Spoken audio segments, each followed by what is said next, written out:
is Abby Johnson with WebProNews coming to you from Blog World in Los Angeles. And right now joining us is our good friend Chris Brogan. How are you? Abby, anytime I'm across from you, I'm the best I've ever been. Now don't lie, we are on camera, Chris. WebProNews, we've worked together on and off for years now, and I think it started at Blog World, but if it didn't, it just seems like it's an annual thing for us. So I'm glad to see you. I'm glad to see you as well. I want to talk to you about Google Plus, about Google's new social network. I want to back up just slightly. What was your initial reaction when it was released? So I was there on day 2. I immediately had this feeling of, holy cow, this is going to be big. And I never put bets like that on technology. In Twitter, I didn't get into it for a little bit. I was about the 10,400th user, and I thought, seems neat. I'm really into it.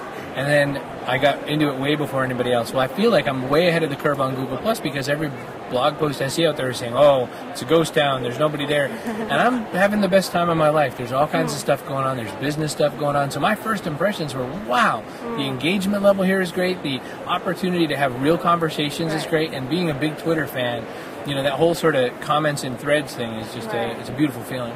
Okay, I want to get into some of the issues in just a minute, but that's what seemingly happened. Like the early adopters jumped on board before it was released publicly, and then when it was released publicly, the numbers skyrocketed. But then we've seen sort of a skyrocket downward. So, what are your thoughts on that?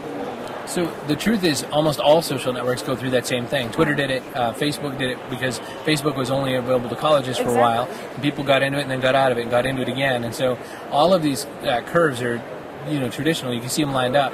But you got to look at the facts. Google is the #1 search engine in the world. That Google Plus offering is sitting there on the top part of that #1 search engine. Gmail is used by millions and millions of customers, all getting advertised for Google Plus. More Android phones are sold every single day, 500 plus units an hour now or something, than iPhones. And all of that is pointing towards getting on this network that is indexed by the #1 search engine in the world, and that is used by all of they're pushing it harder and harder. It is one of the biggest things on Google's plate for 2011 and into 2012. And I would say that you could say all you want, there's already 800 million users on Facebook, but there used to be everybody on AOL, and we're not on AOL anymore. So do you think that people will actually transition from the Facebooks and the Twitters, or will it be just another network for them?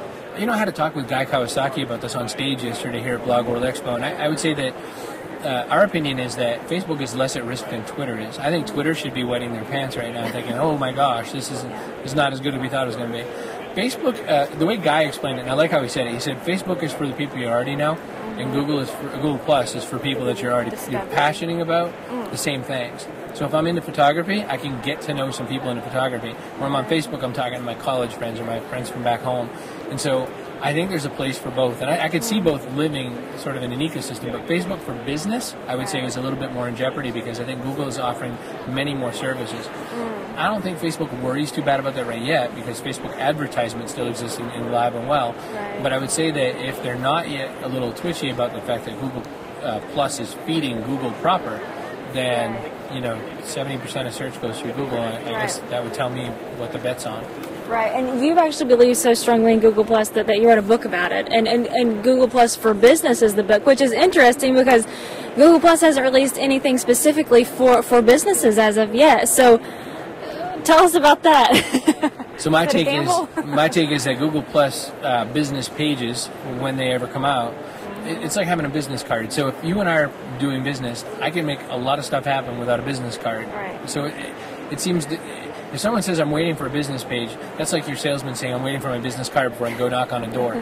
And I think it's silly. So make your personal profile, get in there, make relationships. Michael Dell, the CEO of Dell Corporation, is active on there like nobody else. He's doing a live video hangout more than once a week with any old person who decides to show up, and not including his internal hangouts he's doing with Dell employees.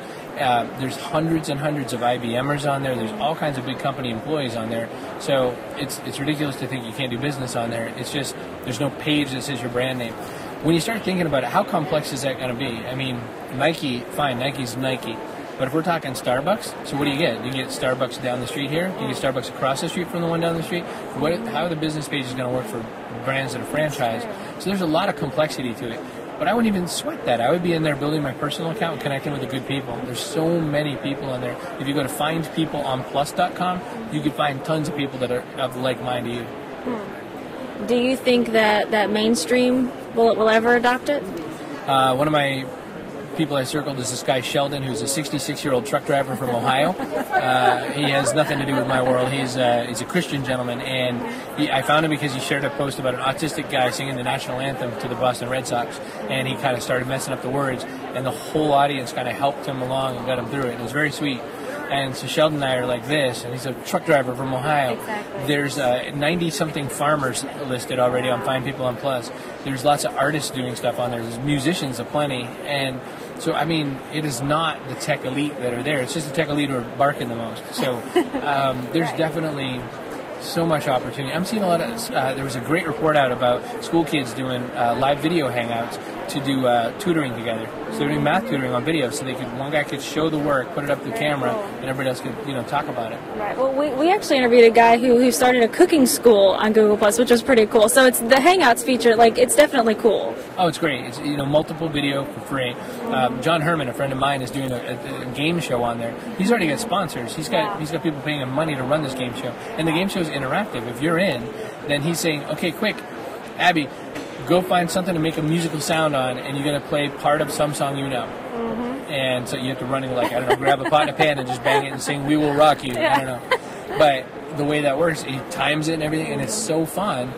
And it was not, Google certainly didn't think, I bet someone will put a game show on this thing. Right. So now the mainstream is getting involved. will.i.am did something on there from Black Peas. Right. The Dalai Lama had a talk with Desmond Tutu on there. So, there's some really interesting stuff. The Dalai Lama is quite active on there. His organization is.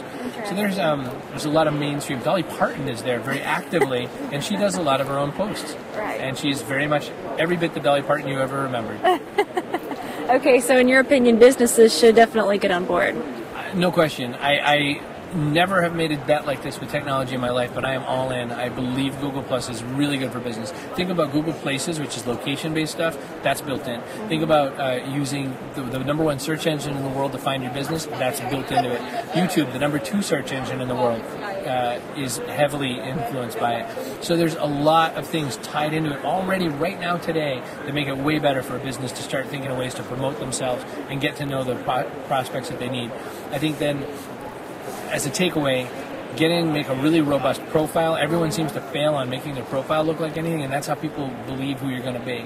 So I think that get in and make your profile and start to get to know people. Okay, and when does the book come out? Book Google Plus for Business comes out the mid part of December 2011. It'll be available digitally right out of the gate. So anybody who gets a brand new Kindle Fire or something like that for Christmas, you can throw that on. Okay, sounds great. Well, I wish you the best with it, and congratulations. Thank you so very much, Abby. You're very welcome. This is Abby Johnson reporting for WebProNews from Blog World.